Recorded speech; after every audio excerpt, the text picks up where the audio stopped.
ज्ञानप्रया चक्षुरुन्मिलितं येन तस्मै श्रीगुरवे नमः। श्रीचैतन्यमनोभीष्टं स्थापितं येन भूतले स्वयं रूप कदा मह्यं ददाति स्वपदान्तिकम्।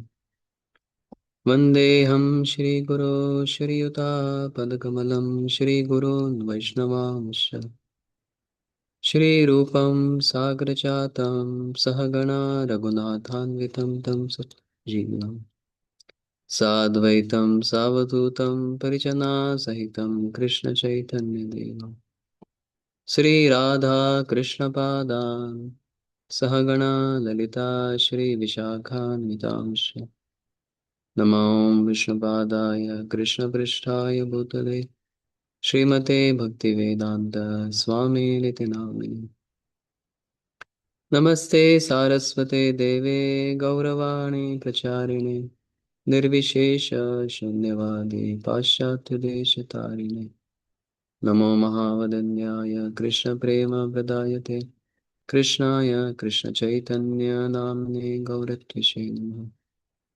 हे कृष्णा करुणा सिन्धो दीनबन्धो जगत्पते गोपेश गोपिकान्त राधाकान्त नमोऽस्तुते तप्त काञ्चन गौरांगी राधे वृन्दावनेश्वरी वृषभानुसुते देवी प्रणमामि हरिप्रिये वाञ्छाकल्पतरुभ्यश्च कृपा सिन्धुभ्य एव च पतितानां पावनेभ्यो वैष्णवेभ्यो नमो नमः। जय श्री कृष्ण चैतन्य प्रभु नित्यानंद श्री अद्वैत गदाधर श्रीवासादि गौरभक्तवृंद हरे Krishna Krishna Krishna Hare Hare Hare Ram Ram Ram Hare Hare.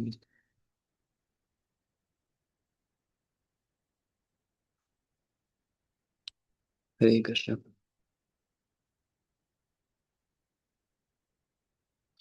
So we begin our discussion on the second verse of the nectar of instruction. But before doing that, just share something about Srila Rupa Goswami and Srila Prabhupada. Every time I'm trying to share something about Rupa Goswami in connection with the verse or the theme that we are going to discuss that day. So today, in the second verse, we'll try to discuss about Atyahara, Prayasascha, Prajalpo. These three themes, if possible, Krishna willingly. So we see in the life of Sri Rupa Goswami, Srinivas Acharya, again in the Shad Goswami Ashtakam, he writes, Tyaktva Turnam Ashesha Mandalapati Shrenim Sada Tuchavat. Rupa Goswami, uh, being at a very high government position, he was very, very rich. But he was not at all attached to this wealth, the post and position that he had. He was very much attached to the mission of Sri Chaitanya Mahaprabhu. So, Srila Rupa Goswami, just 1 minute.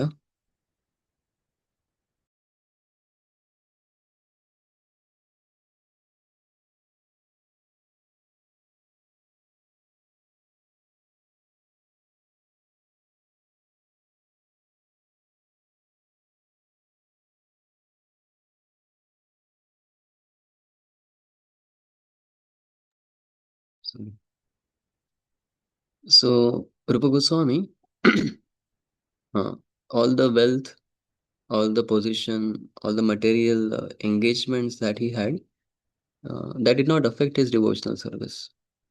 Actually, Queen Kunti, she says, Janma Ishwarya Shruta Shrivi Redamana Madapumana Naiva Vidatum Vai Tvam Akinchana Gochara. You see that people who have Janma, very high birth, Aishwarya, lot of wealth, Shruta, those who are very learned, and Shri, those who are having beauty. Those people who have these opulences, it becomes very difficult for them to take full shelter of Krishna or to awaken genuine devotion in their heart. It becomes difficult for them to have that dependence upon Krishna. That akinchana feeling, it is very difficult. But if you see Rupa Goswami, he had all these things. He had Janma, he was born of a very high Brahmana family, Aishwarya, he also had a lot of wealth. We see when he was retiring from his government service, he had almost a boat full of gold coins with him, which he donated and divided into his family members. And Shruta, he was also very learned in scriptures and even materially, he was very expert in political science. He knew so many languages and he was also very beautiful. But despite of having all this opulences and engagements, his devotional service did not get affected. And so was the case of Srila Prabhupada, who, uh, although very learned, he could have become a very successful businessman. He tried a lot to gain some success in material life, but the primary purpose of his material endeavors was to assist his spiritual master's mission. He was thinking that if I can become a rich man, I can financially support my spiritual master in his vision of spreading Krishna consciousness all over world. And when he saw that that is not happening, he dedicated his life fully in spreading the mission. And even when he was working for his material enterprise, if you go through some of the writings of Prabhupada's disciples who have done a lot of research of his Grahastha life, he was very focused in his reading, in his sadhana, in his spiritual practices. So his although there were so many ups and downs in his material life, that did not affect his spiritual practices at all. Mhm. So we bow down to Sri Rupa Goswami and Sri Prabhupada and seek their blessings so that we can understand this great literature that they have given properly and also try to uh, apply this in our life as as per our capacity. So we'll start our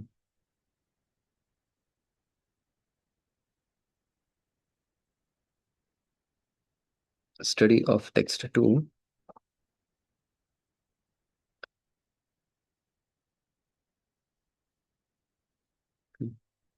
Can repeat. Atyahara prayasascha प्रजल्पो नियमाग्रहः जनसङ्गश्च लौल्यं च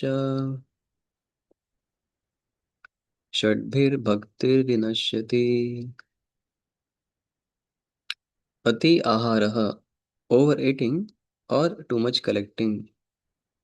Prayasaha, over endeavoring. Cha, and prajalpaha, idle talk. Niyama, rules and regulations. Agraha, too much attachment to.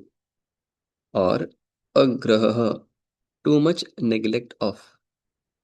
Janasangaha, association with worldly minded persons. Cha, and laulyam, ardent longing or greed. Cha, and shadbhihi, by these six. Bhaktihi, devotional service. Vinashyati, is destroyed. Translation. One's devotional service is spoiled when he becomes too entangled in the following six activities. First, eating more than necessary or collecting more funds than required. Second, over endeavoring for mundane things that are very difficult to obtain. Third, talking unnecessarily about mundane subject matters. Fourth, practicing the scriptural rules and regulations only for the sake of following them and not for the sake of spiritual advancement, or rejecting the rules and regulations of the scriptures and working independently or whimsically. Fifth, associating with worldly minded persons who are not interested in Krishna consciousness. And sixth, being greedy for mundane achievements. Mm. And those who have read this purport of Srila Prabhupada, they must have noticed that Srila Prabhupada begins not directly by explaining what is Atyahara, Prayasa, Prajalpo, but just like in the previous text, first Prabhupada is having some discussion. Mm. And the first line he writes is human life is meant for plain living and high thinking. The Supreme Personality of Godhead has three primary energies or potencies. The first is called Antaranga Shakti or the internal potency. The second is called Tatastha Shakti or the marginal potency. And the third is Bahiranga Shakti or external potency. The living entities constitute the marginal potency and they are situated between the internal and external potencies. And then Prabhupada explains who are Mahatmas. This because these Mahatmas are the people who have taken shelter of the internal potency of the Lord. Hmm. Mahatmanas tu mam partha daivim prakritim ashrita. Because the living entities are marginal potency, they are like in between. Hmm. So if you say ocean is suppose internal potency and the land is external potency, then the beach, the in between, which is sometimes in the land and sometimes on in the water, that is marginal potency. So living entity has to take shelter of one of the two potencies. People who take shelter of the internal potency of the Lord, they are called as Mahatmas.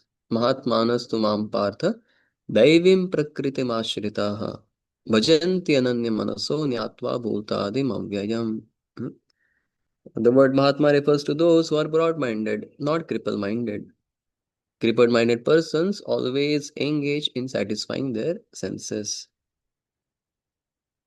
Actually, all these activities mm, are extended sense gratification from personal to communal to social. Mm. So some people they may work for various isms, nationalism or humanitarianism or altruism. Purpose is these are all external extended sense gratification from personal to communal to social.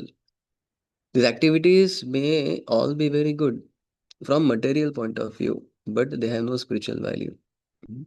Only a person, uh, when he gratifies the senses of the Supreme Lord, he can be called as Mahatma or broad-minded person. And if one is not a Mahatma, he is a Duratma or a cripple-minded person. Such mentally crippled Duratmas are put under the control of the Lord's external potency.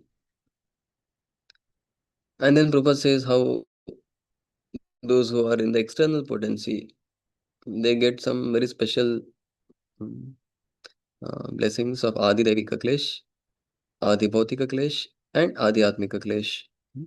Sufferings caused by one's own mind and body, sufferings caused by living entities around us, and sufferings caused by the demigods, like that. Adi Devi Klesh, Adi Bhautik Klesh, Adi Atmik Klesh. Daiva Bhutatma Hetavaha, the conditioned soul subjected to these three miseries by the control of external energy, suffer various difficulties. Mhm. The main problem confronting the conditioned soul is the repetition of birth, old age, disease, death. So these are the seven problems. Mhm. Adhyatmic, Adhibhautik, Adhidevik, these three kleshas, and the four problems birth, old age, disease, death. Mhm. So when we are trying to study all this, a question may come that what is the connection of all this with Atyahara, Prayasascha, Prajalponi, Magra? Correct? Mhm. So, any thoughts? Why is Prabhupada discussing about the three potencies and what happens to people who are taking shelter of the internal potency? What happens to people who are taking shelter of external potency? Uh, why to discuss these things when the topic is about Atyahara, Prayasa, Prajalpo? As I told last time, when I had started reading Prabhupada's books, I felt Prabhupada is really very Rasika Bhakta. Whatever comes to his mind by contemplating on the condition of the living entities, whatever is going to convince them, he writes that, irrespective of what is the content or what is the subject matter or what is the verse. But when I studied Bhakti Shastri, I understood I was so wrong. Whatever themes Srila Prabhupada prefers to write, we may find it is not so relevant, but it has very deep connection with the subject matter and the discussion. So, any guess?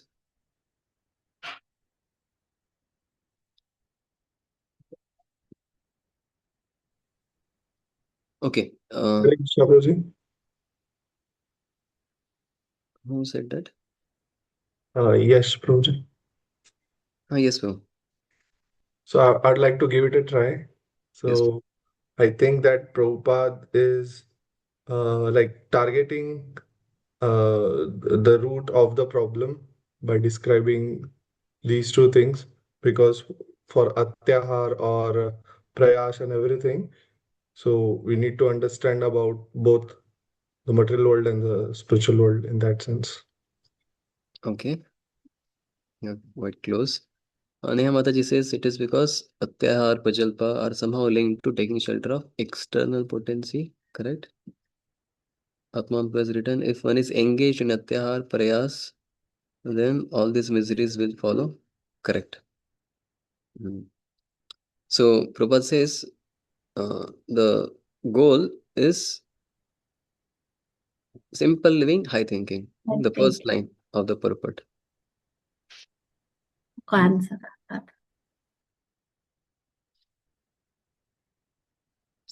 May I also speak something?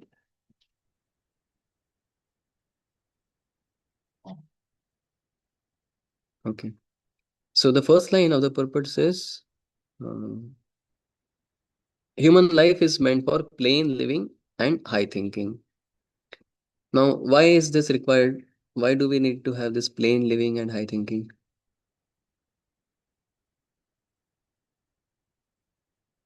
What will happen if we do not do this plain living and high thinking? Yes, Yashodarani Mataji. Uh, Hare Krishna Prabhu. Prabhu, is it like we have to maintain this body to do this devotional service? Okay. For that, we have to do this plain living. Means whatever is given here, Atyar, we don't have to do this, but we have to do some minimal basic things. Okay, correct. Shyam Chandra says, will be entangled in worldly things. Correct, Naveen Bro. We get engaged in worldly high thinking. Correct. See, Prabhupada is explaining here. All of you are correct, but I just put it in a very step by step thought process. So, when a living entity wants to practice devotional service, it is very important for him to have plain living and high thinking. What will happen if he does not have plain living? Prabhupada explains that there are three potencies: the external potency, the marginal potency, and the internal potency. Right now, we are marginal potency. So, marginal potency has a tendency to take shelter of one of the two. If we have a complicated living, by default, we will go into the external energy. But if we simplify our living and have high thinking, both important. Just simple living is not enough. High thinking is of important. So, high thinking is what? Thinking of the highest reality. The highest reality is Krishna. When you think of Krishna, slowly you will progress from the marginal side to the internal side. And when a living entity is trying to do this, if he is not careful in keeping his life simple, uh, then even without his knowledge, he will get dragged by the external potency. And when he gets caught up in the external potency, what he will get is birth, old age, disease, death, and adhyatmic, adhibhautik, adhidevic kleshas. Now, how to have this plain living and high thinking uh, is being described by Rupa Goswami in text 2. Atyahara prayasascha prajalpo niyamagra. These things, if you follow, then automatically you will have plain living and high thinking. That is a connection. So, by giving this background, Srila Prabhupada, he starts his purport about Atyahara.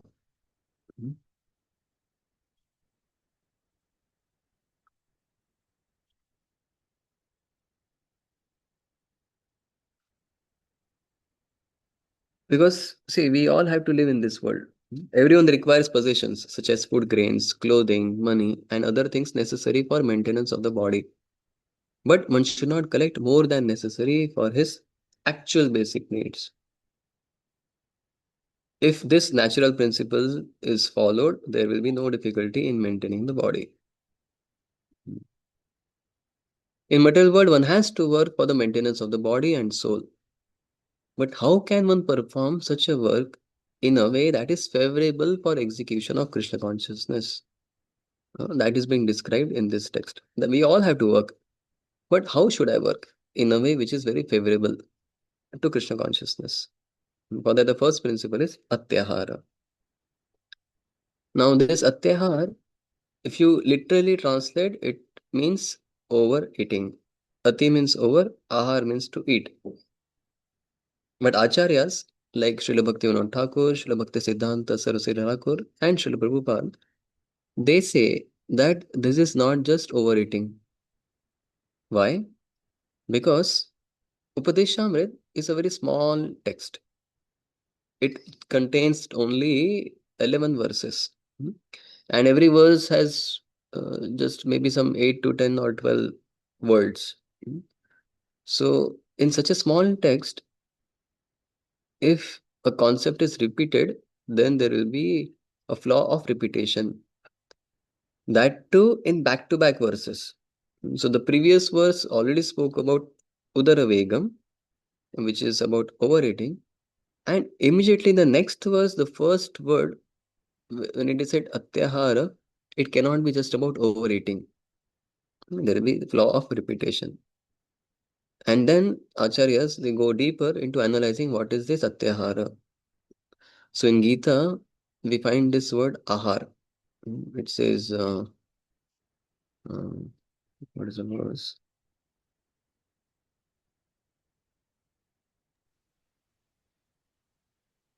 Mm,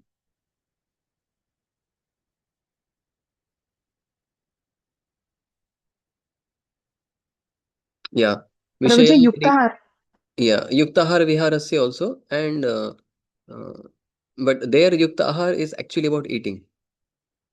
That ahar is about Acha. eating. Yukta ahar viharasya yukta chesh. But another ahar explained in Gita is Vishaya vinivartante niraharasya dehinaha rasavarjam rasopasya param drishtva nivartate.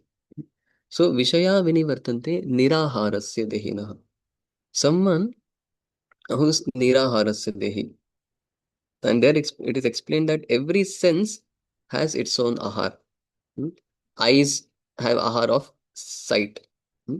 The ears have their ahar of hearing something. The nose has its ahar of smelling something. The sense of touch has ahar of touching some object like that. And the tongue has ahar of eating something. So when these ahar is done in excess, that will become a hindrance in progress of devotional service. Hmm. So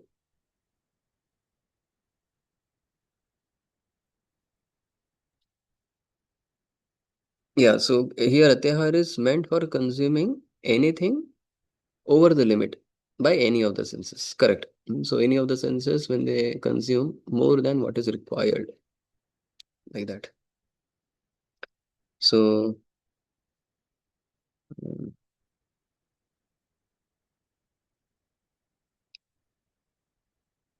Srila Bhaktivinoda Thakur, uh, although has written this Piyusha Varshini Vritti, uh, I did not have easy access to that, but he has written one exclusive book called Bhaktiyalok, which is discussing only text 2 and text 3. Only on these two texts of Upadeshamrit, he has written one full book. So, very interesting, many details he has taken. In very great detail, he has gone into every aspect. So, I'll also share something from this Bhakti Alok today. Uh, he discusses about Tyahar. This is that, uh, okay, before we go to him, we'll just read few lines from Proverbs per part.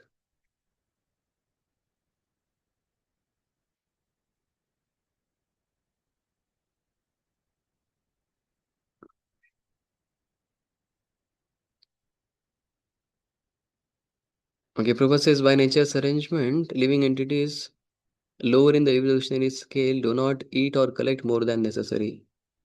Consequently, the animal kingdom, there is generally no economic problem or scarcity of necessities.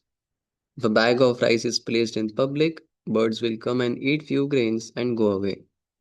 A human being, however, will take away the whole bag. He will eat all his stomach can hold and then try to keep the rest in storage. According to scriptures, this collecting more than necessary, atyahar, is prohibited. Now the entire world is suffering because of it. Hmm. So, Srila Prabhupada will speak about atyahar not only from our personal practice point of view, but he's also going to have a theological discussion, theological application discussion on this atyahar. That how, if this one principle of not doing atyahar is followed, not only you will make progress in your own spiritual life, but whole world will become a happy place for everyone.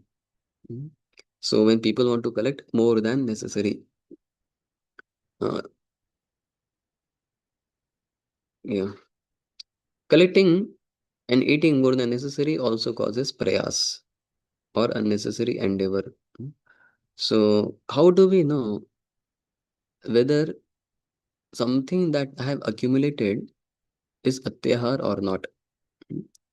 The hint is atyahar will always lead to prayas. Prayas means over endeavoring. Mm.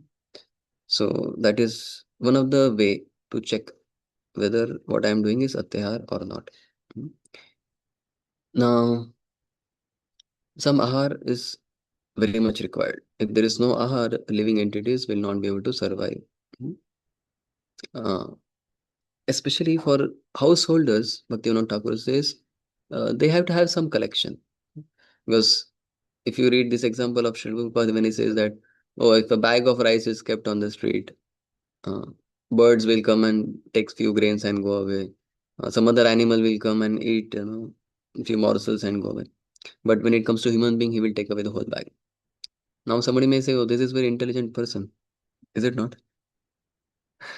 Will we actually do like that? Okay, today uh, I have to cook meal for four devotees. So let me go to grocery store.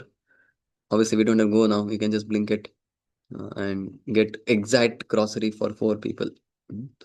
And tomorrow, I'll think of tomorrow's thing. Is that what Prabhupada is trying to tell in this uh, purport? Mm. And how do we know? Are we supposed to store or not? Mm. Are we supposed to store gas cylinders, LPG, or not? Are we supposed to have a grocery in our home or not? Yes, Atman. Yes, Proj, there, I mean, the second word only itself explains. If you're doing too much of endeavor and wasting so much of time and effort in collecting those things, however, like for household, it is necessary. So whatever is necessary, let's say monthly wise, and very easily, if you are able to do it, you should do it. But if you're trying to accumulate that, even that 1 month grocery and doing it so much, like, okay, I can buy a normal, simple quality, but if I'm trying to, no, I want a basmati rice. There is one more rice, I don't remember the name. It has a smell. So if I try to get that rice for the whole month, which means it's over and above I'm trying to do it. I can get a simple grain also for a month. So if I'm doing that, then that's Somebody may atyahar. say, I want to serve Vaishnavas with very high quality, preparation. Uh, So, but then that will and, not be the everyday case, right? If it's a once a while, that's that one day, one out occasion is fine. But if you're trying for an entire month, I want to have a feast and feed the devotees. and Why not? trying too hard for it. Somebody has capacity, why not? Let me serve every day. Let there be a feast But every day then for all it the should worshippers. not be so many efforts to do it easily. If it's like very easily they're able to do it. Okay, I have a money, I have a people, they can go buy, but I'll sit, chant, and serve devotees. But if you're going out there, too much of effort for it, then I Okay. think So we should be like Srivas Thakur. Just clap 3 times. Whatever comes, we are happy with that. Okay. You're correct, but I'm just trying to have some discussion. So the point here is Atyahar is an over collection. Like sometimes we get some news that this particular politician or this particular film star, they have 800 pairs of footwears. And have you heard this kind of news? 800 jodi chappal and some 2000 pairs of clothes and some 5000 pairs of rings and all that. Or somebody has a house which he has worked very hard to construct, which has in Pune there is a person who has 80 rooms in his home, and only person who stays in the home is he and his dog. So why to work so hard? This is called atyahar, over accumulation. Because what will he do? He cannot sleep for okay, 80 rooms I have, so let me sleep for 5 minutes in every room. That is how I can fully utilize my home for whole night. No, that will be a problem. So, okay, now this ring people are stocking up on LPU. Somebody is having too much stock. Atyahara of anything which is obtained with lot of endeavor. One has to do too much endeavor. So, okay, I'm saying the amount of effort that spending should not lead to stress on oneself and associated members. Correct.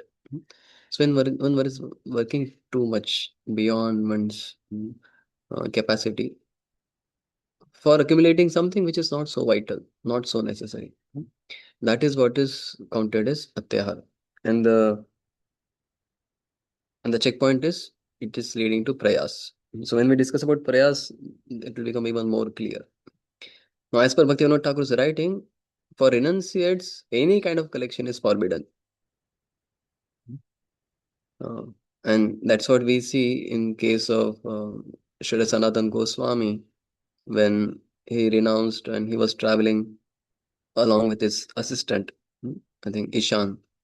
So Ishan was carrying some 8 gold coins, and Sanatan Goswami uh, he came to know because an astrologer he told to one of the uh, inn owner that this one Brahmana who is going with his assistant, he has 8 gold coins. You can uh, make arrangements for his stay and you can kill him and get all those 8 coins for him yourself.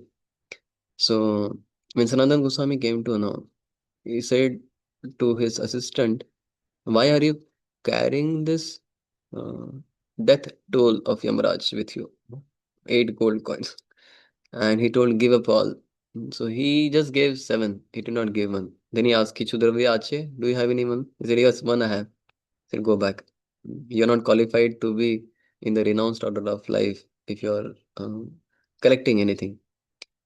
We So what is the problem with collection? Why a grahastha or especially a sannyasi is not allowed to accumulate so much? Hmm? So there's an interesting subhashit which describes the problem of possessions. This is from Bhartrihari's Vairagya Shatakam 7. He says, Bhogana bhokta vayameva bhukta tapo na taptam vayameva tapta kalo na yato vayameva yata strishna na jirna vayameva jirna. He says, Bhogana bhukta vayameva bhukta. He said, we are not consuming objects. Bhogana bhukta. Vayameva bhukta. The objects are consuming us. It is said, anything that you possesses you. So one senior devotee was sharing with us that any possession that you have, say somebody has very costly car, or very big bungalow, he said every possession you should try to visualize that there is a handcuff, hatkadi, chor police ka. So there is a handcuff, and one hand is tied to that object, another one is open. Mm. And when you start playing around with that object, you also get trapped. Mm. So anything that you possesses you, correct?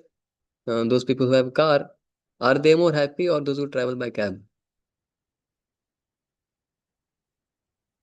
One day was sharing with me, bro, my expenses were very less when I was doing all my travels by cab. The moment I had my own car, then car ka kaisa hai? You cannot keep it in garage for a very long time. You have to take it around, उसका थोड़ा maintenance करना है, cleaning करना है, and every time you have to worry about parking, you have to worry about driver, or if you have to drive, so much time goes in that. If you are going by cab, you can always keep chanting, you can do some sadhana, so many things you can do, and then uh, anything that happens to that car, uh, that because of that ahankar that we have, there's so much attachment. Any damage happening to the car actually creates a big damage on our own heart, on our own consciousness.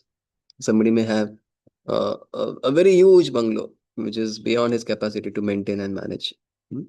It also causes a lot of stress, also causes a lot of anxiety. First, to make, say this verse in Bhagavatam, very interesting. I had read about a similar kind of verse when I was in school. It says, show.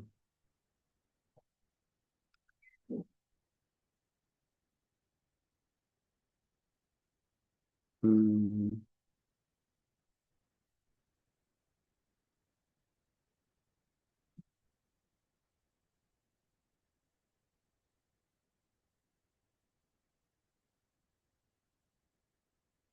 Hmm.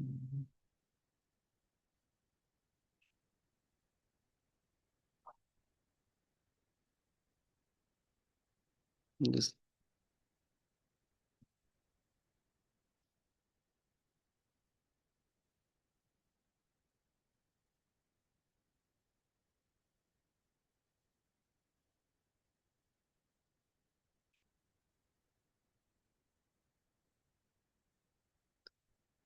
अर्थस्य साधने सिद्धे उत्कर्षे रक्षणे व्यये नाशोपभोग आयासस त्रासस चिंता Brahmo नृणाम.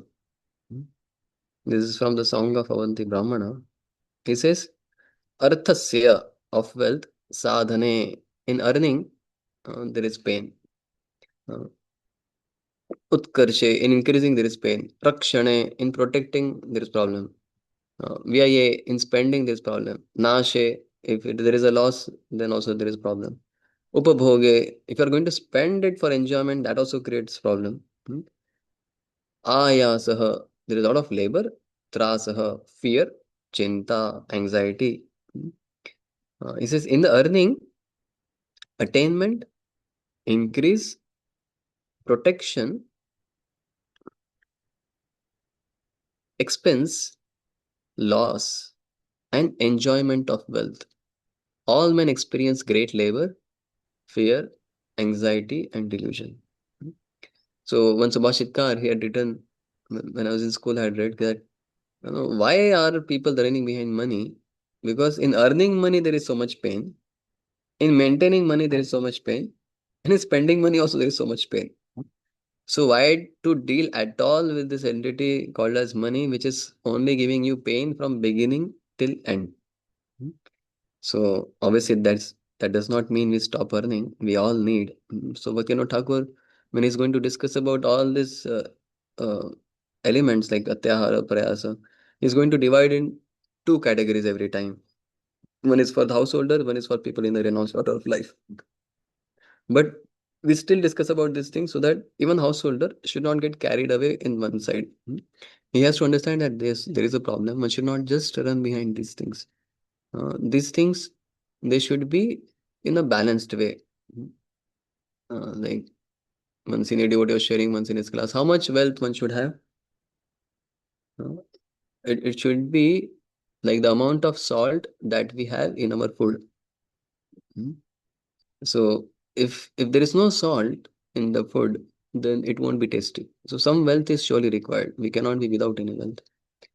But if the salt is too much, imagine somebody serves you a plate full of salt. You go for some prasadam to someone's home and brings up a big plate just full of salt. Hari bol, just have this salt. We cannot eat that also. So only wealth, so much wealth will also not be satisfying, and no will also be a problem. It should be in a right proportion, just to give some taste to the food preparation that you are going to consume. So if it is in a balanced way like that, then it will be a favorable thing for devotional service. When one crosses the limit, when one is just running behind the wealth, that can create a big problem. So,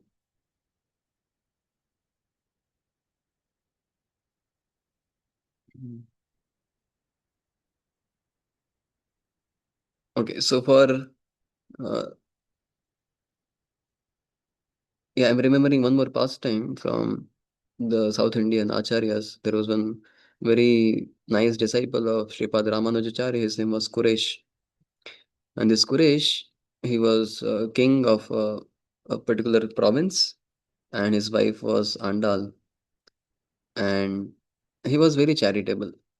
Every day, thousands of people would come to his doorsteps to get some charity from him. It is said that he was so much charitable that even Mother Lakshmi felt ashamed. Hmm. And she wanted to meet Kuresh.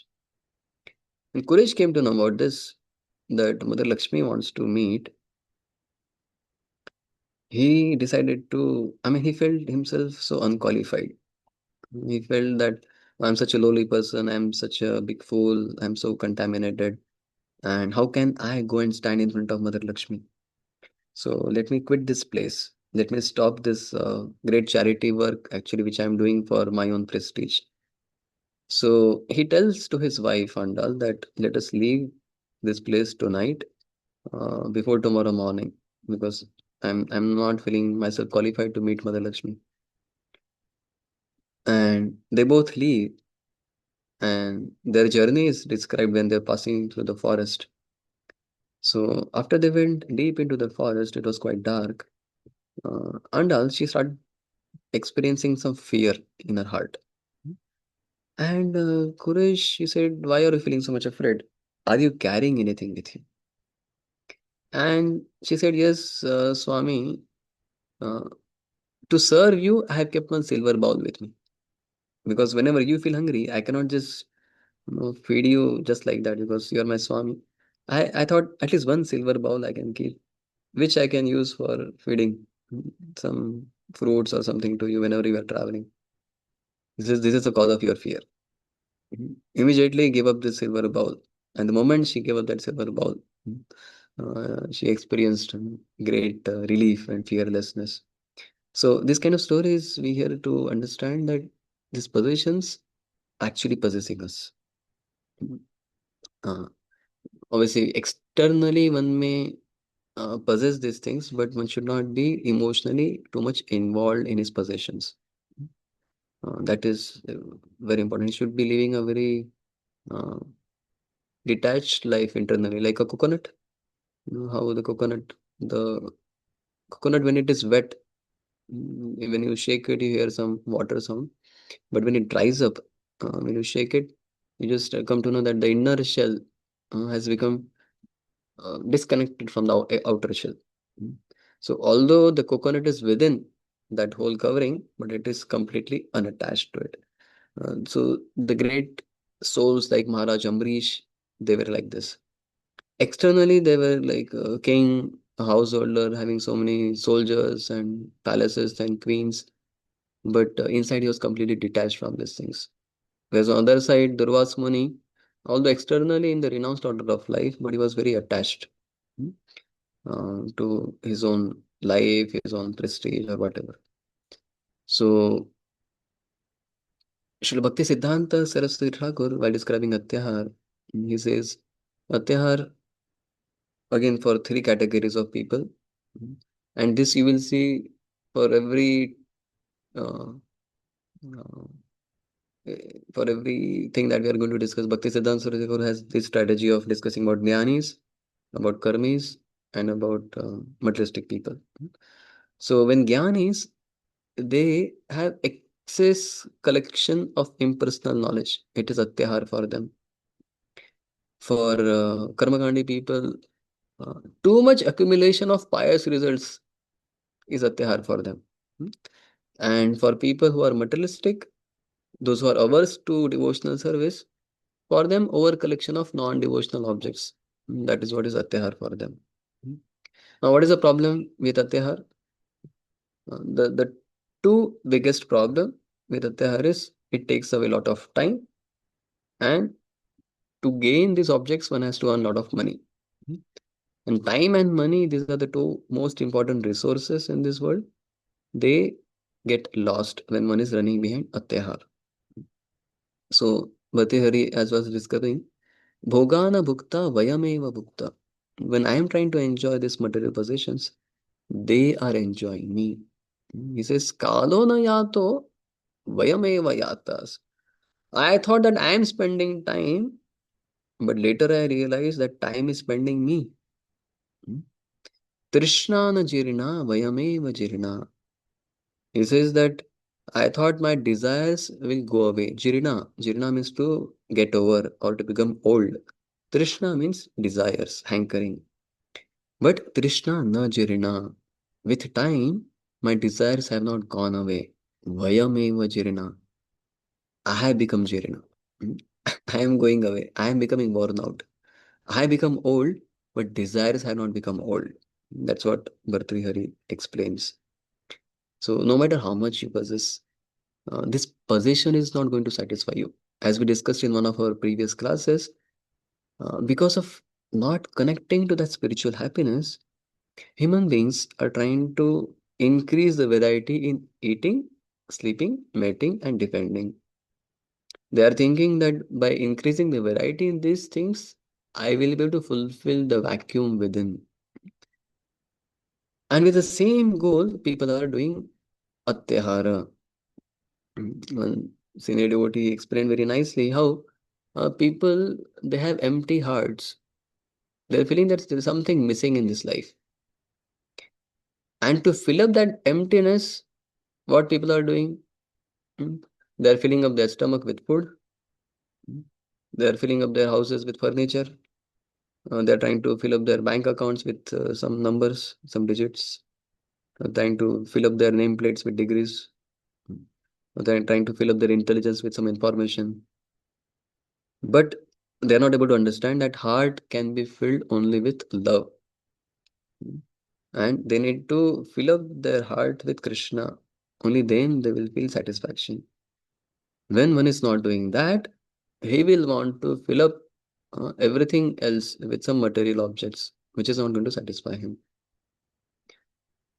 So now somebody may say, yes, it is intelligence to collect a bag of rice and keep with me because recession may come, that this problem may come, that problem may come. So uh, accumulation is not what is condemned here. Accumulation is actually intelligence. Just like we discussed in the beginning about Srila Rupa Goswami. Rupa Goswami, when he was retiring, he also had gold coins, uh, uh, which actually filled up a large boat. So even he accumulated. So as per one's time, place, and circumstances, the details will vary. For Kshatriya, he has to accumulate. For Vaishya, he has to accumulate. A Brahmana, he need not accumulate so much because their progress, the path of progress is very different. Kshatriya, because he has to maintain other people, uh, just like Rupa Goswami, he had to do a lot of charitable work for the Brahmanas in his kingdom. For that sake, he had to save some Lakshmi. And even Prabhupada explains the principle by analyzing his life that 50% of one's income can be kept for future emergency use. 25% can be used for relatives, and 25% should be used for direct charity work, like that. So, see, what is condemned is not just keeping that bag of rice or saving some money in the bank account. What is condemned is that greed of wanting to possess more and more and more. So, like if you see somebody has uh, somebody goes to say a particular place for some prasadam, and they are serving some limited uh, sweets or whatever, say rasgulla they are giving two per devotee, and in the end you come to know that everyone has taken prasad, and in kitchen there are 100 more rasgullas remaining. Then there's tendency, okay, let me go and grab. No, you don't need it, but somehow that tendency is there. Somehow let me grab. I don't know if I can eat or not, but as many boxes I have, I can just fill up and just carry with you. That tendency is what is being condemned here. Not just uh, accumulation. And how much one can accumulate, that again will depend on person's uh, situation, mm, his varna, his ashrama. All these factors have to be considered. Now, even in devotional service, this tendency can come in.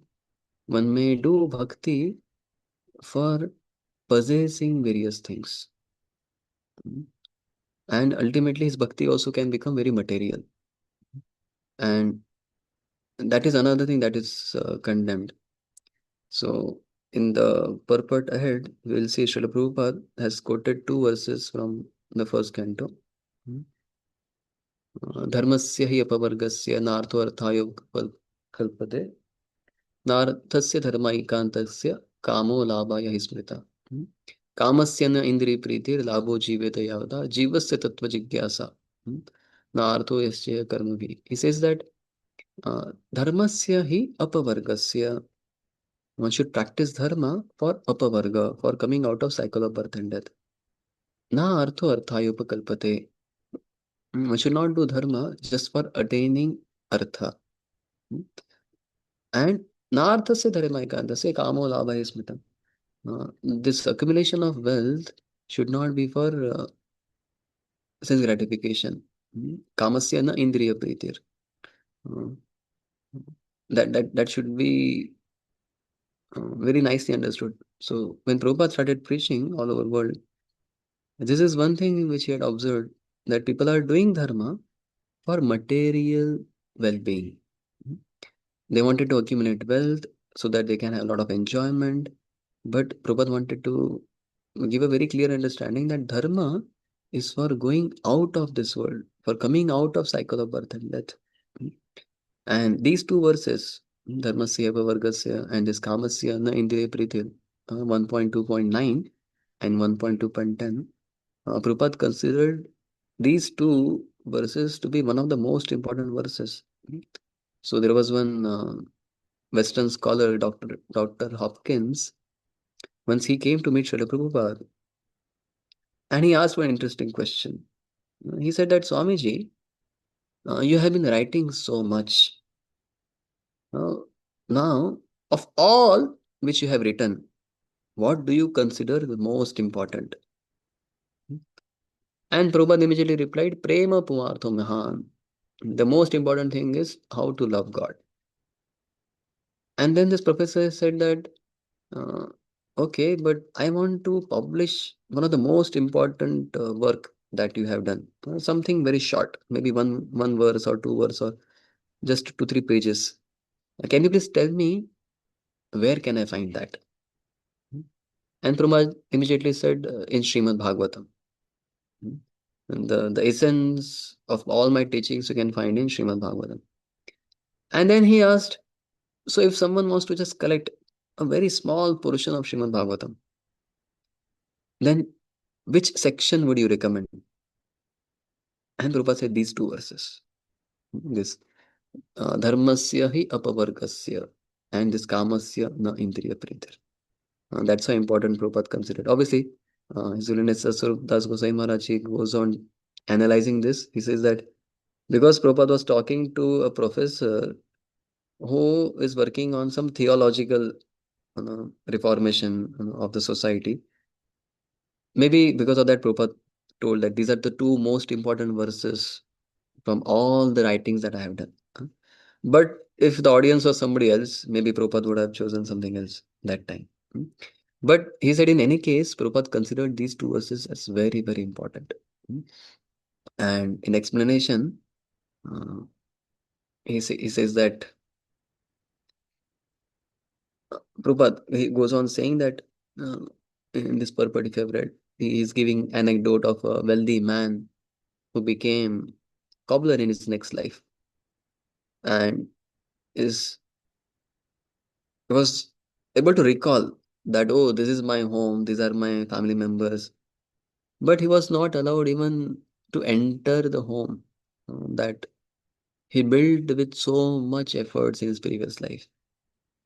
And Prabhupada is asking, so what is the use of this atyahar that you are doing? You may try to accumulate so much, try to build up a big empire, but just in a flash, um, just in a fraction of time, all these things will be lost. You're trying to earn too much money, you're trying to gather too much information. Okay, it is important for your basic living, but over and above that, for apavarga, dharmasya hi apavargasya. And Rupa Goswami also describes that if anybody wants to progress in devotional life, then he has suggested 64 limbs of devotional service. One of the limb of devotional service, he says that accepting only as much as needed.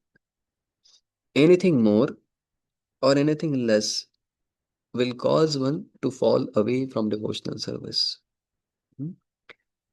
So sometimes somebody may give argument that, oh, Prabhu, we are followers of Srila Rupa Goswami. And Rupa Goswami has given this principle of Yukta Vairagya. We don't have to have, because some devotees, when they become little strong in the preaching, they say that Prabhu Chaitanya Mahaprabhu has taught us Vairagya Vidya Nija Bhakti Yoga. He did not just teach us bhakti, but he taught us bhakti, which is um, um, predominated with renunciation. Vairagya Vidya Nija Bhakti Yoga. Shiksharthayetam Purusha Purana.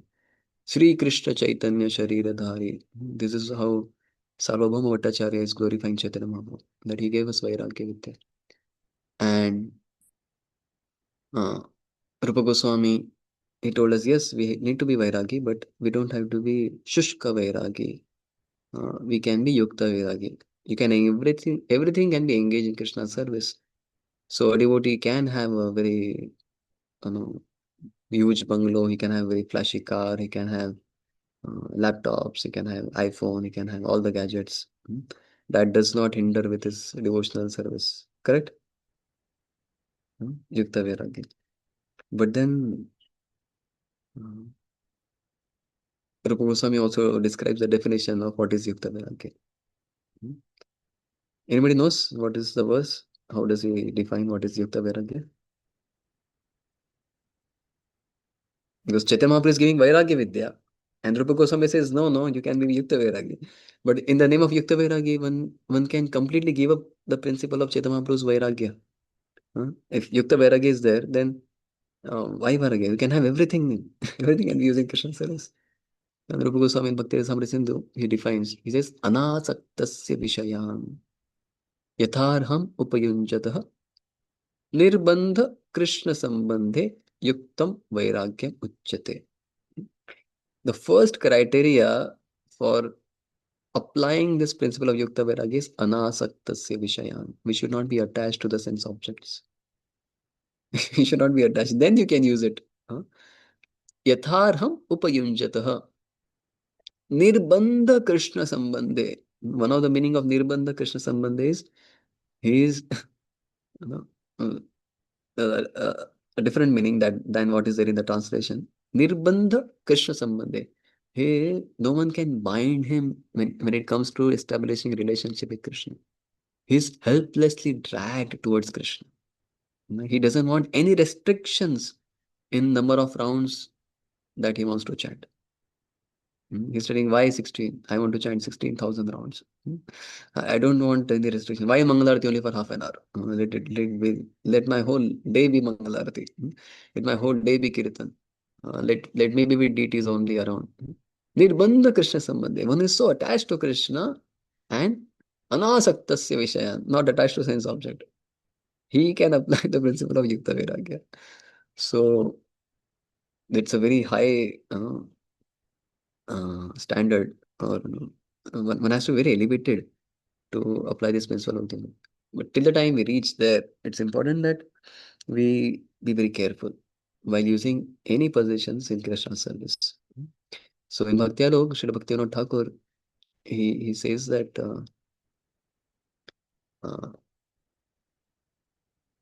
interesting definition of Atyahar. He says that without sense enjoyment, living being won't survive. Some sense enjoyment is required, otherwise we all will die. But if one is just running behind sense enjoyment, then the purpose of human form of life will be lost. Then what the sadhaka has to do? The sadhaka has to transform all his bodily activities into activities which are favorable for devotional service. And that is called Bhakti Yoga. When one accepts the sense objects in the spirit of enjoyment, that is Atyahar. Very interesting definition. He says, when you accept the sense enjoyments or any possessions with a mood of enjoyment, he says that is Atyahar. But if you accept these possessions as Krishna's mercy and only as much as required, and only those objects which are favorable for devotional service, then it is not Atyahar. Three things he says. When you accept these objects or possessions as Krishna's mercy, only as much as required, and only those objects which are favorable to your devotional service, then it is not Atyahar. So he says no ahar is a problem, Atyahar is also a problem. What is required is Yuktahar. One has to be very balanced. So what is the solution? The solution, he says, is we need to endeavor for absolute truth. Prabhupada is explaining that in the purport ahead. He said we have to have a stronger desire for obtaining Krishna. The stronger is our desire to obtain Krishna, the weaker will become our desire to possess objects in this world. We should not try to give up Atyahar independent of intensifying our Krishna consciousness. The endeavor has to be intensifying in our Krishna consciousness. Automatically, one will not want to possess so much. Like that. So,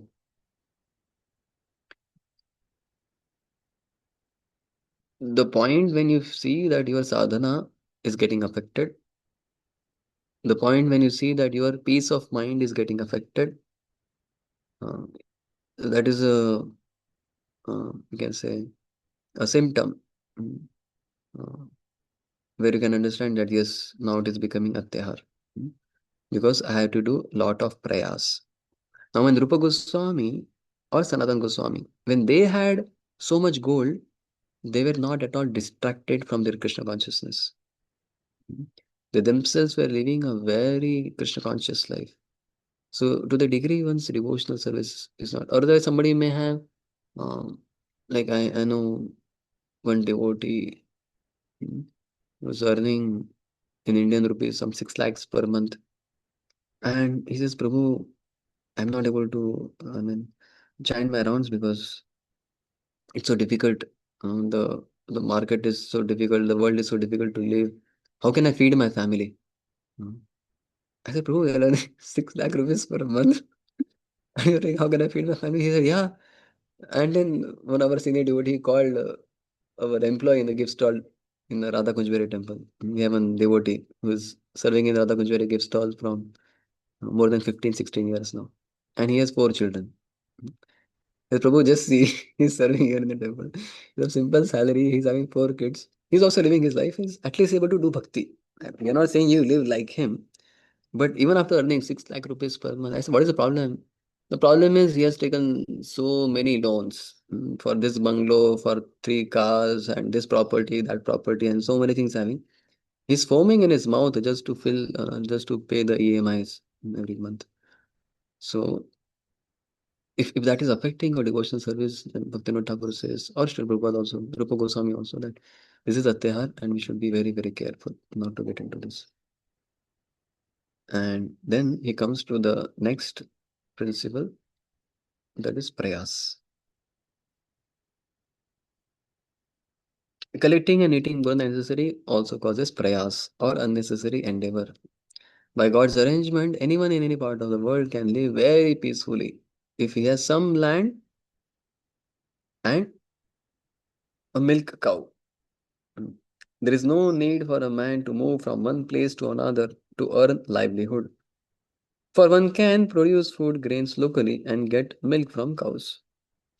That can solve all economic problems. Fortunately, man has been given higher intelligence for the cultivation of Krishna consciousness. Unfortunately, the so-called civilized man, not caring for God realization, utilizes his intelligence for getting more than necessary and simply eat to satisfy the tongue. Mm. Yeah, these are the 2 verses Prabhupada is quoting. Dharmasya hi pavargasya. All occupational engagements are certainly meant for ultimate liberation. They should never be performed for material gain. Na artho arthaya upakalpate. One should not do dharma for material gain.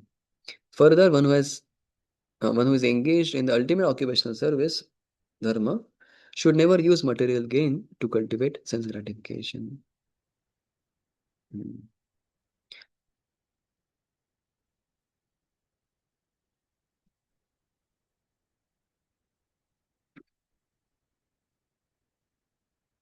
Unfortunately, people accept religions for material prosperity because of atyahar or an excessive desire for such prosperity. True religion, however, instructs people to be satisfied with bare necessities of life while cultivating Krishna consciousness. Even though we require economic development, true religion allows it only for supplying the basic, bare necessities of material existence. Jivasya tattva jigyasa. The real purpose of life is to inquire about the absolute truth. If our endeavor for prayas is not to inquire about the absolute truth, we will simply increase our endeavor to satisfy our artificial needs. A spiritual aspirant should avoid mundane endeavor. Hmm. So we have to do prayas. But it's saying prayas you do for uh, growing in Krishna consciousness. Because in one sense, Prahlad Maharaj describes that your material happiness and material distress is fixed. Hmm. How much amount of happiness and how much amount of distress you are going to experience is fixed. You cannot change it. Hmm. What you can change is your spiritual destination. Hmm. So, Jivasya Tattva Jigyasa. That is what one should endeavor for. Now, some more things in connection with prayas.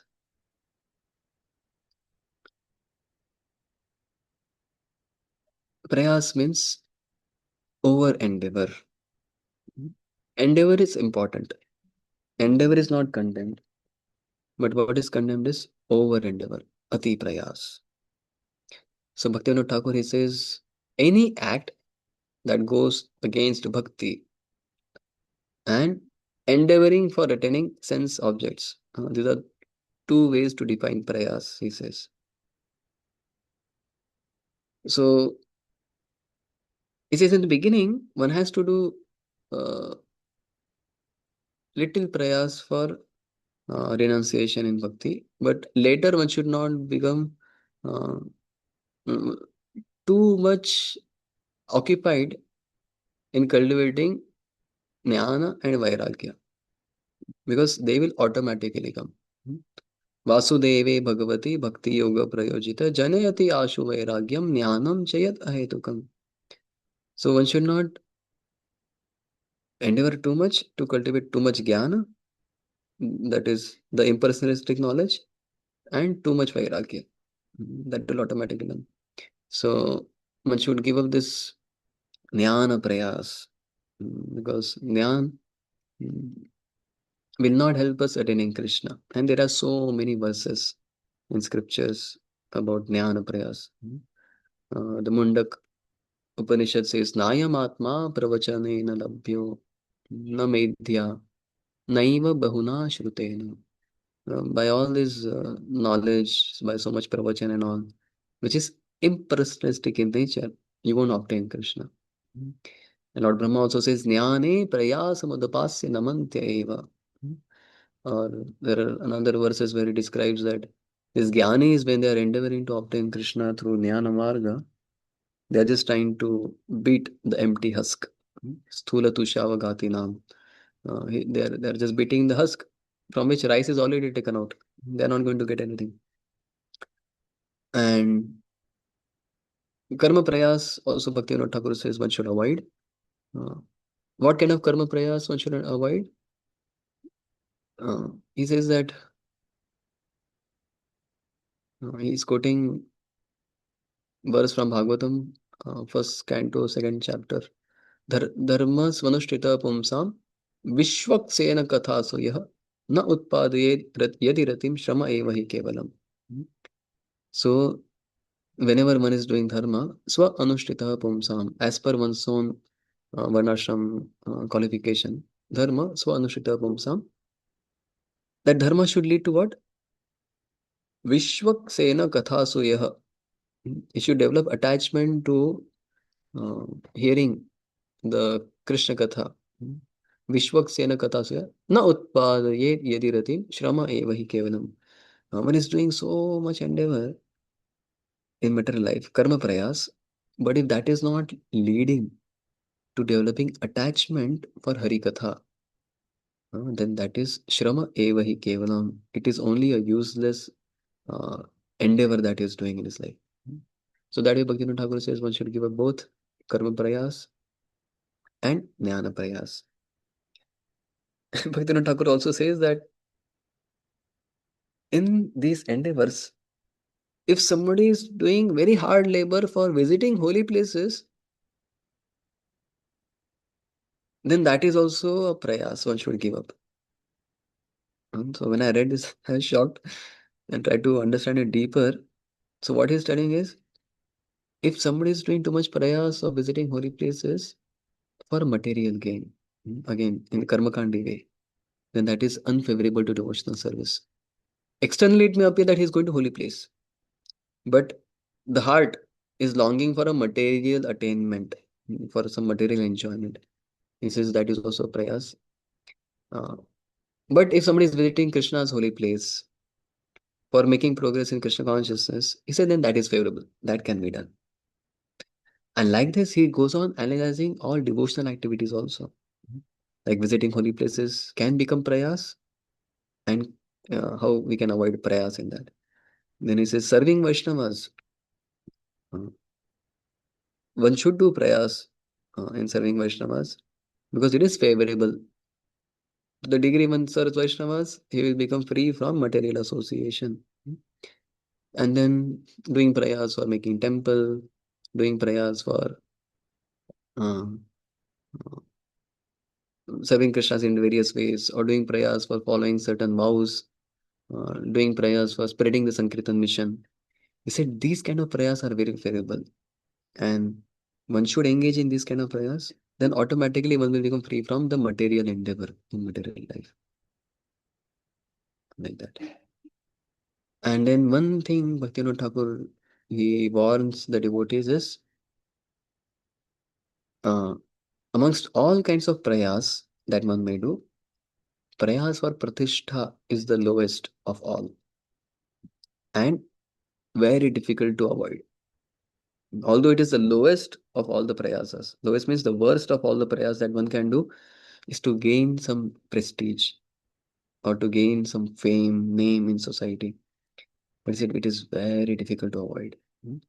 But if one endeavors in spreading Krishna's name and fame and glories, so then one can become free from this fault of gaining prestige uh, in society,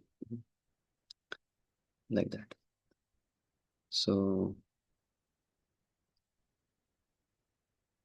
in general, whenever acharyas have discussed about this term prayas, it is from the point of view of material life distracting one from spiritual life. Correct?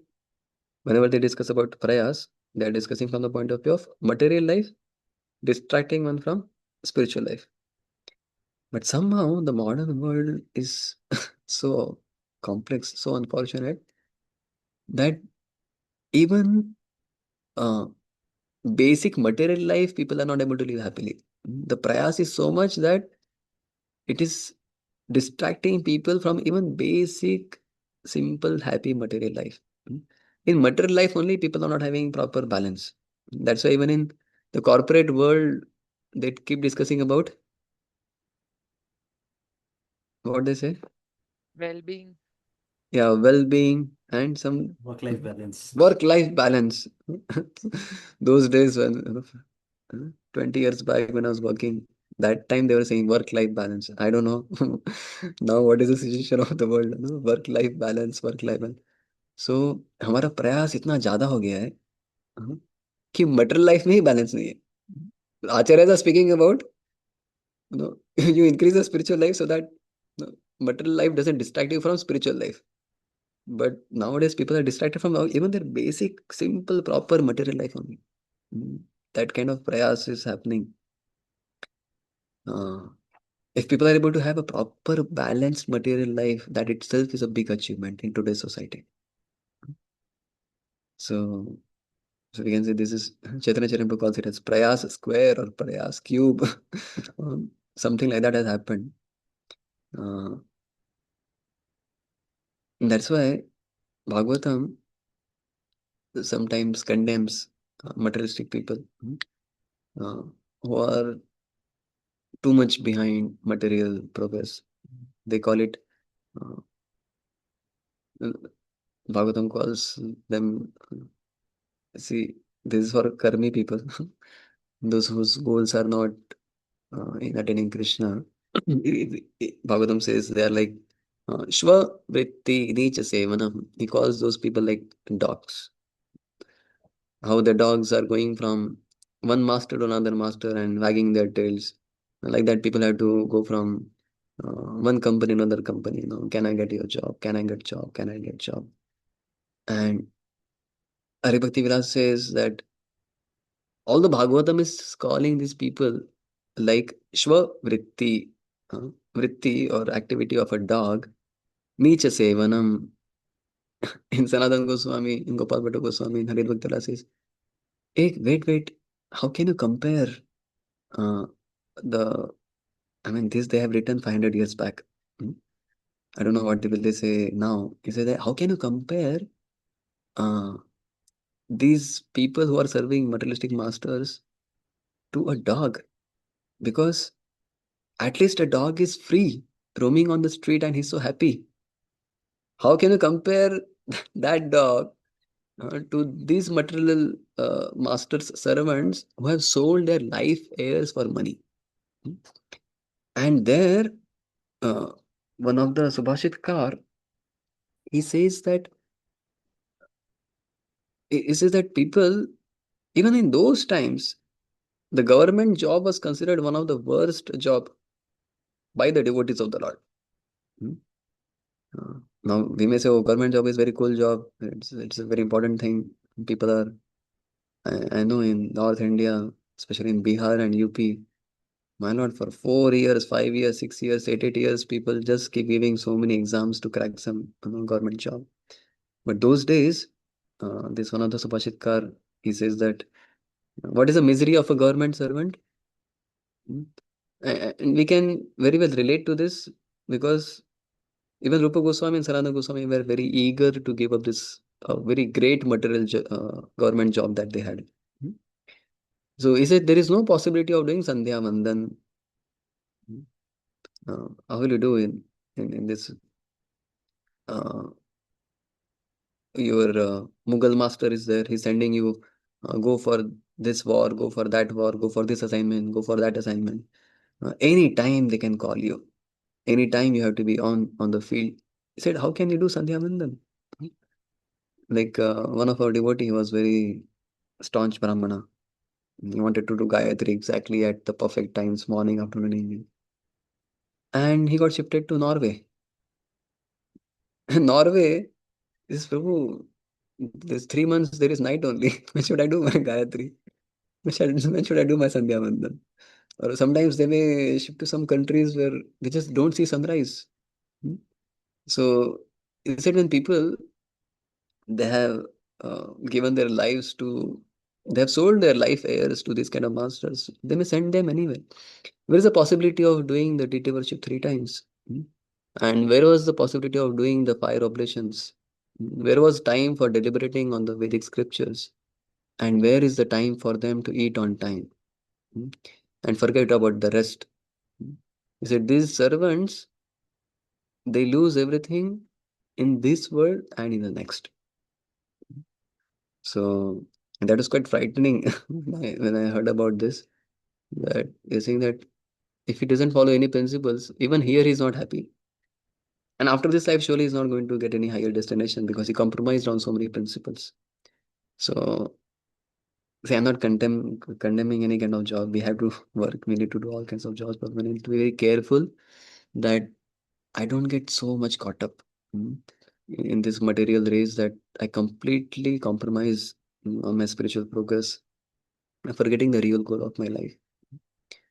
So, mm, some of the researchers they have done psychological study of people who work too much, and they said even work causes addiction. Just like there are alcoholics, any problem that they face in life, they want to solve it by alcohol. Same way, some people actually become workaholics.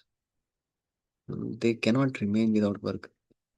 Any problem they see, they want to get rid of that problem by absorbing their minds into work. So many people, they become so much addicted to work that if family is lost, they don't mind. But if job is lost, my lord, they just cannot tolerate that. So there are many such dangers of atyahara and prayasa that even one's basic material life will not be smooth. Mm. So there is no static formula. It's a dynamic balance that one has to have in one's life, one's own life. Because sometimes your job will demand more, and one has to compromise sometimes on the extra spiritual practices that one is doing. Obviously, one should never give up one's basic spiritual practices, the vows that one has given to one's spiritual master. But sometimes there will be phases when one has to work more.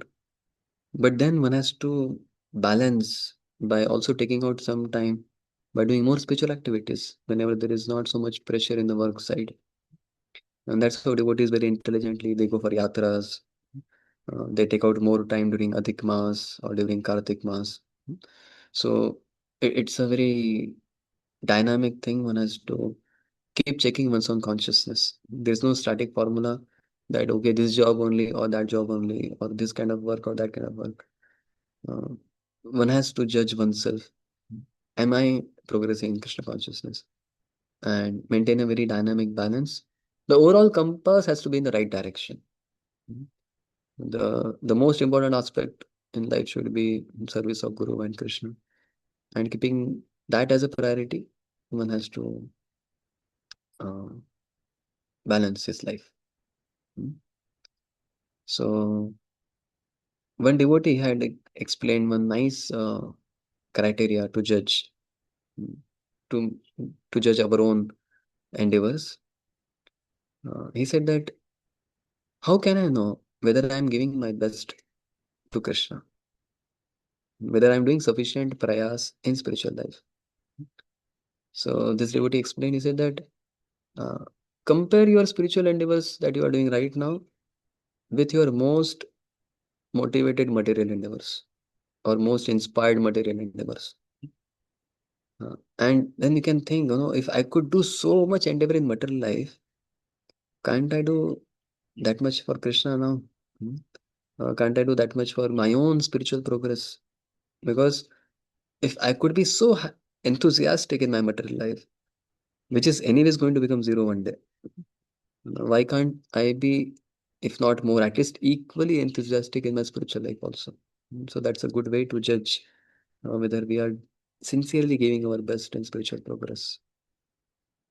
If I could offer so much to my material masters outside, then why am I being so miserly in offering my best endeavors to my real master, my spiritual master, or to Krishna?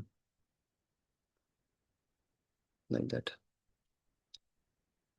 So the whole purpose of avoiding atyahar and prayas is to increase our prayas in spiritual life. So it's not that we avoid atyahar and prayas and become very peaceful, happy, and just relax and sleep nicely. No, that is not the goal. Uh, just like one has worked very hard in material life, uh, and that has given one's lot of pain. Similarly, in spiritual life also, when one starts endeavoring, there will be pain, there will be difficulties, and we can remember Srila Bhaktivinoda Thakur in such times when he's singing songs like Atma Nivedana tu apade puri, Hoinu Paramasukhi, Adukha Dure Gelo, Chinta na Rohilo, Chaudhi ke Ananda Dekhi. He says that Tomara Sevaya Dukha Hoye Jato Sai to Paramasukha. Whatever pain I have experienced in Tomara Sevaya Dukha Hoya Jato Sai to Paramasukha. That is the source of the highest bliss in my life. Why? Seva Sukha Dukha Parama Sampada Nashaye Avidya Dukha. He said, whatever happiness and distress I experience in serving you, O Krishna, they are Parama Sampada. They are the greatest wealth. They are my greatest assets. Why? Because Nashaye Avidya Dukha.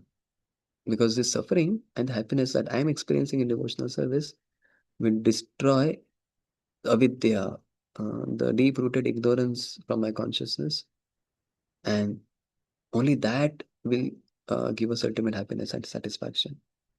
Obtaining which we will not do so much endeavor of atyahar and prayas in material life. So one should plan one's life in such a way that as one's time is passing, as Bhaktivinoda Thakur says, Dine Dine Vriddhi Hoka Namera Prabhave. As days are progressing, am I becoming more attentive to my chanting? Am I becoming more attentive to my spiritual progress? Am I becoming more absorbed in devotional service? At least little. Dine Dine Vriddhi Hoka Namera Prabhave. And one day it should come to a state where one is able to completely give up one's material endeavors and fully absorb in spiritual progress. And that is what we see. All our acharyas have retired from material life at one point of time. So I'll end with this point. I'd like to hear from all of you examples of various acharyas who retired completely from their material life at one point of time.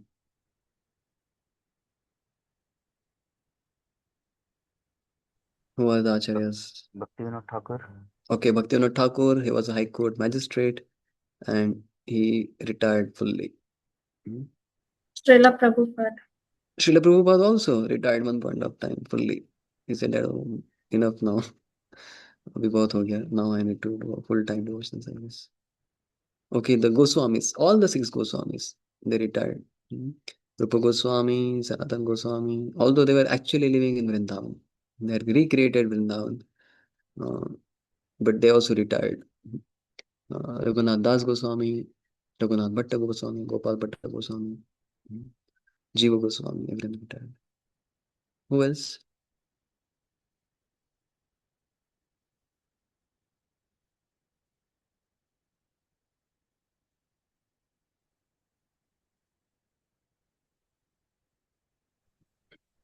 Bilva Mangal Thakur. Bilva Mangal Thakur also retired, correct?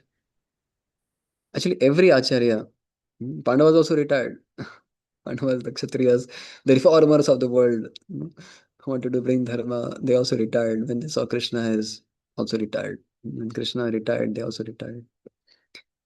We see Bhakti Siddhanta Saraswati also.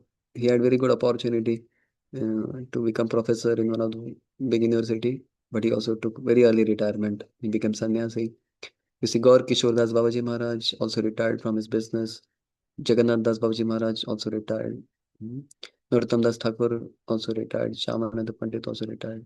Srinivas Acharya also retired. Prithu Maharaj retired. Vidura retired. Narottam Das Thakur retired. Practically everyone. What does that show? Parishit Maharaj retired. Uh, so what does this indicate? At some point, we have to stop our material Yeah, endeavor, yeah. One point of including time. job, family duties, and everything else. Yes, Bharat Except Maharaj retired. Even Dhritarashtra retired. Huh? So many acharyas have retired. So many current Many, acharyas, Vardhaman acharyas also. many disciples of Prabhupada has also Yeah, retired. all Prabhupada disciples also have retired one point of time. So that should give us a goal. कि ये जो काम चल रहा है ये सिर्फ कुछ समय के लिए है. Ultimately, I need to retire and become a full-time devotee. One point of time, not I'm doing it tomorrow or day after tomorrow, but at least at the age of 50, 60, whenever possible, one point of time one has to retire and do a very intense spiritual prayas. But if one is not careful about atyahar and prayas, it will become very difficult to retire because one has accumulated more than required. He has so many loans, so many EMIs, and so many things to be paid off and maintained. How will he retire? It will not be possible to retire. So one should plan one's life in such a way that dine dine vriddhi hoka naam hai. As my days are progressing or years are progressing, every year when I celebrate my birthday, I should think back, am I taking a step closer to Krishna or have I gone a step away from Krishna? Like that. We'll stop here. Shri Upadeshamrita की जय, श्री रूप गोस्वामी पाद की जय, श्री प्रभुपाद की जय, समवेत भक्त वृंद की जय, निताय गौर प्रेमानंदे. So we'll take a break for 1 minute. If anybody has any questions or comments, you can stay back and meet after a minute. Yes, yes. Hare Krishna, Prabhuji. So, Prabhuji, thank you very much for the wonderful lecture. Prabhuji, you can hear? Yes, I can hear. I just missed 2 points here, so I just wanted to ask again. One, you said that there are three things that we know that by that we know it's not atyahar. One is if it is Krishna's mercy. Then third, I know if it is a favorable for bhakti. What was Second the is second? accepting only as much as required.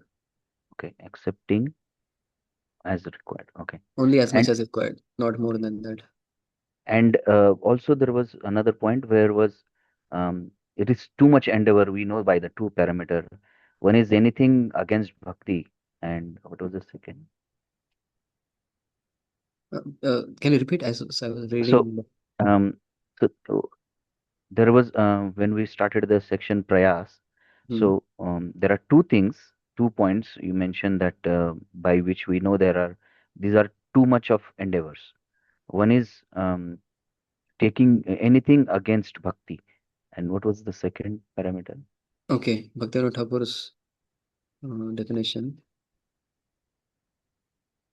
Any act that goes against bhakti and the endeavors for obtaining the objects of sense enjoyment. Sense. Okay, Preeti, that's all. I have something to share later, but later. Yes, whenever. yes. Yes, Shamchandra. Hare Krishna, Prabhuji. Uh, Prabhuji, towards the end, you covered one point of all the prayas to gain fame is the lowest of all and is difficult to avoid. But you also mentioned that, but if one engages in spreading the glories of the Lord, one can easily overcome or avoid that. In fact, I was wondering, uh, many a times we see devotees end up getting fame while preaching. And over a period of time, they start feeling that it is their greatness with which they are able to do so much. So, how do we kind of reconcile that? Yeah, so my limited understanding is one has to have very genuine desire in one's heart to glorify Krishna, and Krishna's name and fame should be spread, not mine. That if it is very genuine, then he will not get affected. Um, and surely Krishna Katha, actually, this is quite similar to the question once Krishna Krishna had asked in one of the first Vachovegam time. This power of Krishna Katha is such that if one is uh, repeating it properly under proper guidance and parampara, it will purify. Punanti ye vishaya vidushitam shayam. Um, Bhagavatam says, that time I could not show this verse. Krishna Katha is so powerful.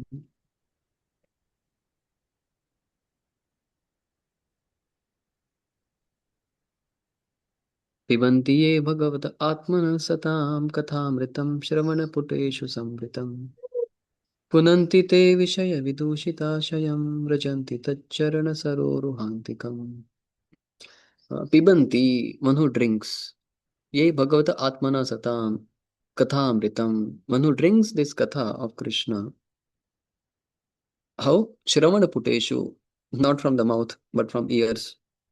Then punanti te vishaya vidushita shayam.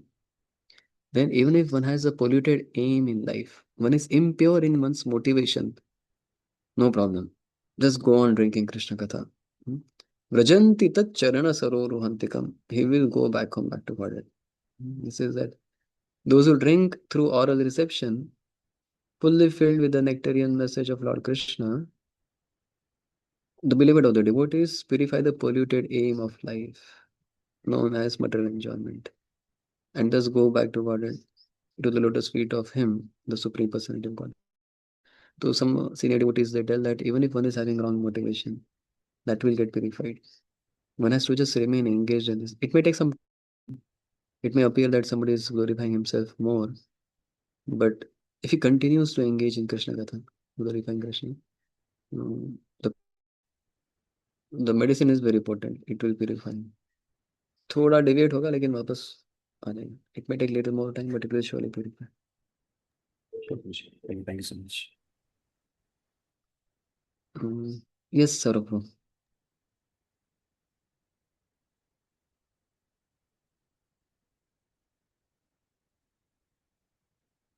Are you speaking something, Saurabh? I'm not able to hear.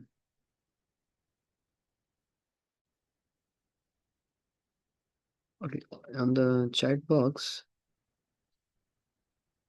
Naveen Pro had written, how should one decide what is too much? Today, considering inflation plus job is not permanent, deciding what is atyahar, especially for a future or accommodation, can be difficult. That would cause stress. Correct. So, as I told, one has to see whether one is coming closer to Krishna, and it will be a different situation. So,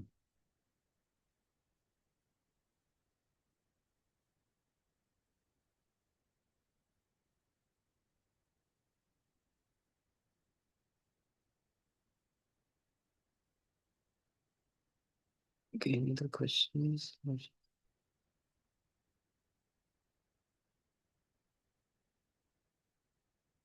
Okay, Nayamata is asking. We discuss in the purport about giving up the isms, especially nationalism is mentioned. We do have many duties towards the nation and society we live in. Choosing the right leader, government, being aware of the environment we live in. Uh,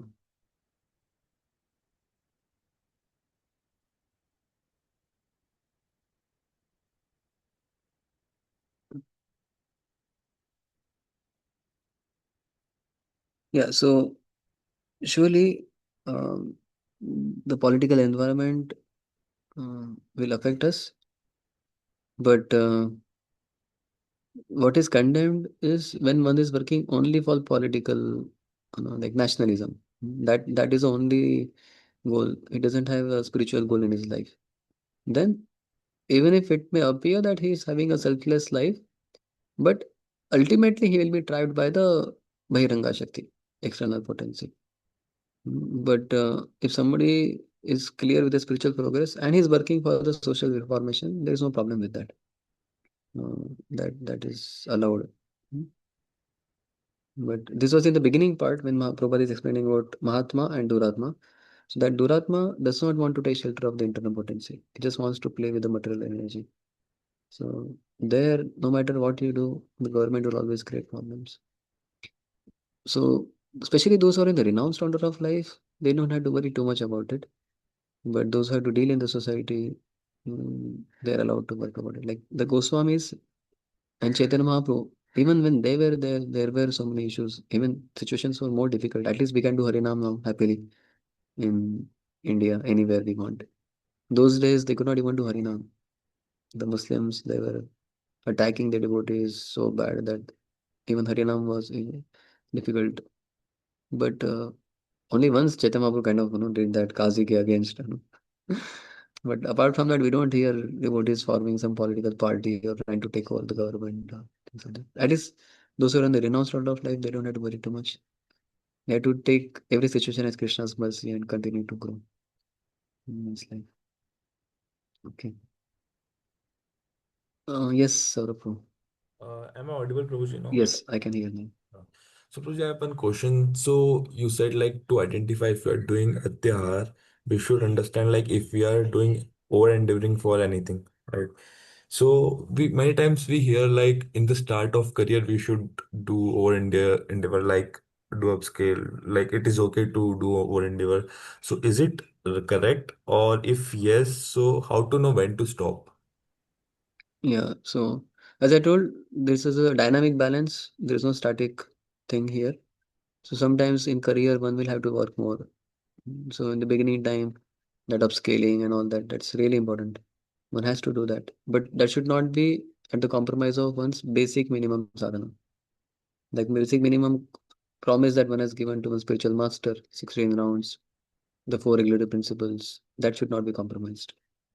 Uh, and later on, also one has to see that if I'm getting too much discharged, I don't feel so much inspired in spiritual life, then one has to also take some break and also do that much extra endeavor in spiritual progress. So like that one has to work. Rasham was to tell us about this fight between the mongoose and a poisonous snake. So this mongoose tries to kill the snake, but in the fight, the snake will bite the mongoose. And mongoose understands that now I'm losing my energy because of the poison that the snake has put into my body. So whenever it feels weak, it goes to the some Ayurvedic herb, eats that herb which acts like anti-venom, gets rejuvenated, again comes and fights with the snake. Again in that fight, the snake will bite him. And whenever he feels, oh, I'm becoming low now, he runs to the herb, eats that herb, again comes back. So like that, we'll have to see how much is your strength. Like in kabaddi, the person is going to the opposite team. He has to see how much is my stamina. Kabaddi kabaddi kabaddi kabaddi you can understand अभी हो गया अभी वापस जाना पड़ेगा so then he has to come back. Some people have more stamina, some people have less stamina, but we have to see that we remain enthusiastic enough to practice our basic devotional service the next day. At least उतना तो रहना चाहिए. Got it, Prabhuji. Thank you. But then one has to also see, okay, 1 years, 2 years, 3 years, 4 years कुछ तो बाद में it should not be like whole life उसका वैसे ही जा रहा है. Somehow he's just dragging the 16 rounds and 10 years, 15 years. That is the situation. One has to see whether it is really favorable for his bhakti. Okay, Roji. So Shamchandra is sharing that Prabhupada said, do the needful. But we need to do that with proper, it's a regular self-check one has to do of one's own consciousness. Okay. Prabhuji, if I may add to that point and also to what Naveen Prabhu asked, is that okay? Yes, Puji, Because please. because in Grasta's life, it's a very common question. Where do I stop on this treadmill, right? And what you just mentioned, it depends. It's very subjective. It depends on each individual. But I feel the fundamental formula remains the same. Anything which is your honest need is what you should strive for. But something which is, of course, taking you away from Krishna and is taking you towards that false prestige is false. So if I'm saving for my daughter education, it's an honest need and that I have to do out of sense of duty, which I'm supposed to do. But question जब ये आ गया कि उसको एक अच्छे school में भेजना है या उसको एक इंटरनेशनल स्कूल में भेजना है because it's a status symbol now now that is a problem right? So always, and to sort of Pro's point, right? So in the initial phase, we would have to strive hard, right? But when do we stop is when we achieve our goals. So it's very simple to calculate a value where all our goals are met, our needs are met. Let's say that's a value of 10 lakh rupees or 10 crore rupees.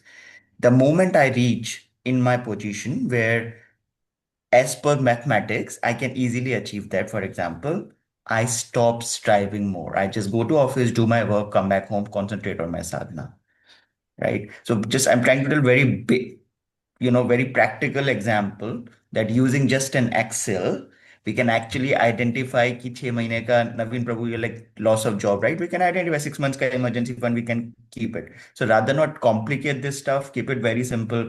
We know how much we want to achieve, we know how do we want to achieve, and then we stop. That's it. Sorry, Thank Prabhu, I just thought a little No, more no, it's practical. important. Yeah, it's important. So like this, one has to take guidance. And what I can tell is don't take anxiety because finally what result Yeah. you are going to get, you will So surely get. The, correct. And that's the second part, Prabhuji, right? So we make our plans, but when believing that we are the doer and we will execute those plans, and when we don't achieve those plans, usse stress aata hai. We make our plans, we do our effort, but it's up to Krishna whether he wants us to achieve those plans or not. Forget about everything. Let Krishna do everything. So yeah, stress फिर नहीं आएगा. Simple, as you rightly said, Prabhu. correct. Like Jagannath Mishra told to Sachi Devi. Sachi Devi did not want Nimai to go to school, and then mm, they were worried. Sorry, I think Jagannath Mishra did not want Nimai to go to school, and because he was becoming scholarly, he will take sannyas, and she said that, oh, if he doesn't go to school, who will give him daughter for marriage, and how will he earn his living? And he said, hey, I am a Pandit, but I don't have enough things to, in our home to eat today. And you see that person who is not even literate, and so many brahmanas are, at his doorstep for getting charity from him. तो finally ये जो यहाँ पे है प्रहलाद महाराज जो बोलते हैं आपके जो किस्मत में लिखा है the amount of happiness and amount of suffering material level पे that is fixed we can not change it appreciably. It's a बहुत significant change you cannot do. I see even that in life of brahmachari. Whatever success is written in life of brahmachari, वो आ ही जाएगा उसको in material level पे. Whether he works or not, he may be entering somewhere else and somehow the result will come from here. Hmm. So one should not take too much anxiety, and so much so that his bhakti is fully affected. That is what is um, to be taken care. Hmm. There is one question. Um, okay, interesting comments. Shyam Chandra, thank you for adding. There's one question that Rupa Goswami could have given a positive verse instead of this verse. Hmm. There is a way to understand this verse in a positive sense also. So the positive things he will give in the next verse. We need both actually, just like in chanting of the holy names. We need to know the glories of the holy name. At the same time, we also need to know the offenses against the holy name. Both the things are required. Uh, then one can make proper progress. If one just understands the positive things and the glories, one doesn't become aware of the negative things, then one may not be able to make proper progress. That's why Rupa Goswami, when he's giving the 64 limbs of devotional service also, first 10 he gives do's, and then next 20 I think he gives don'ts. Something like that. The 64 limbs which are there, 20 limbs which are don'ts. So when the don't is described properly, one understands, okay, this is limit. This is the point where I need to stop. I need not go beyond that. If only do is described, then one may not understand the negative counterpart of that factor. Hmm.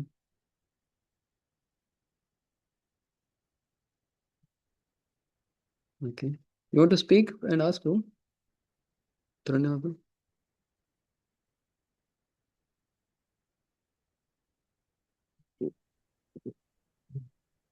It's all right for you. Same thing. Okay.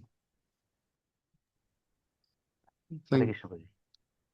Yes, sir. Upon. Just something to add what Naveen Prabhu said, and one small comment that sometimes when there is no stress, people stress why there is no enough work or so similar situation happened. I'm just sharing with all that in our work, we are in healthcare sector. So uh, it happened last year and just the beginning of this year. Uh, because quite last few years we used to have continuous work. Post COVID also we had pending work. So I think that was a trend set.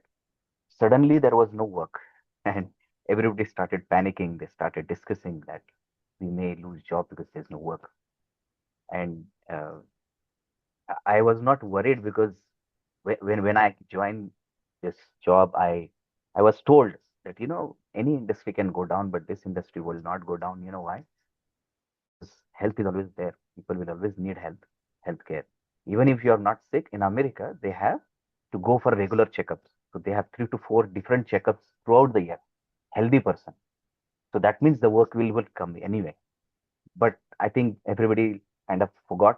And one of the meetings I just said, and I quoted that, that was a mistake. Janmamrit Jara Vyadhi, and then I said that one of the thing is this is permanent. This is a part of the material world. Everybody will get sick. And places like America, even if you're not sick, you have to go for the regular checkups. The medical records will come. We'll have to audit. We'll always have a work. And so that is the level of the people, even if they're aware of the nature of their job, that it's the most secured industry, this will not go down. People will never give up on health. That's the most thing they will do. Even if they don't have money, they will borrow the money and they'll go for the health checkups and stuff like that. But panicking is the part of their life. I mean, as you said, not that they will choose the material external energy by doing these activities. So what activities they are doing? They're only stress. They just want to work, work, work. And what work for? Sense enjoyment. So as you rightly said earlier, we have to choose either. Jiva will choose either. And because the sense enjoyment is external energies area, so they'll always fall under. Though they know this is a secured industry, we will not lose the job, but the tendency is there. So Yeah. just wanted to. Very true. Thank you. Yeah. Thank you. Thank Thank you. you. Hare Krishna. In UK, people are taking booster doses. That is for COVID. Oh, interesting. Okay, Vasudev will be studying does Atyahar and Prayas in devotional life. Yes, but that's what we discussed also. That there can be a lot of Atyahar and there can be material prayers in devotional life and there can be real prayers in spiritual life. Mm. Uh,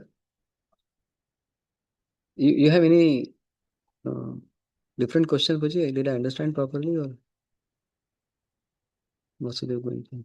So, yeah, sorry, Hare Krishna. So, sorry, the one question is that how do I know that I'm doing a prayas is for a devotional life or it is more on a material platform?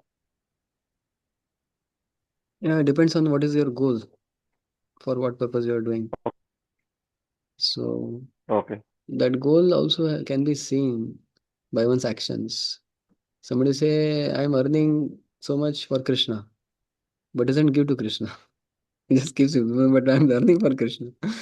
But it has to go into Krishna's account. Then we come to know okay, he's actually working for Krishna.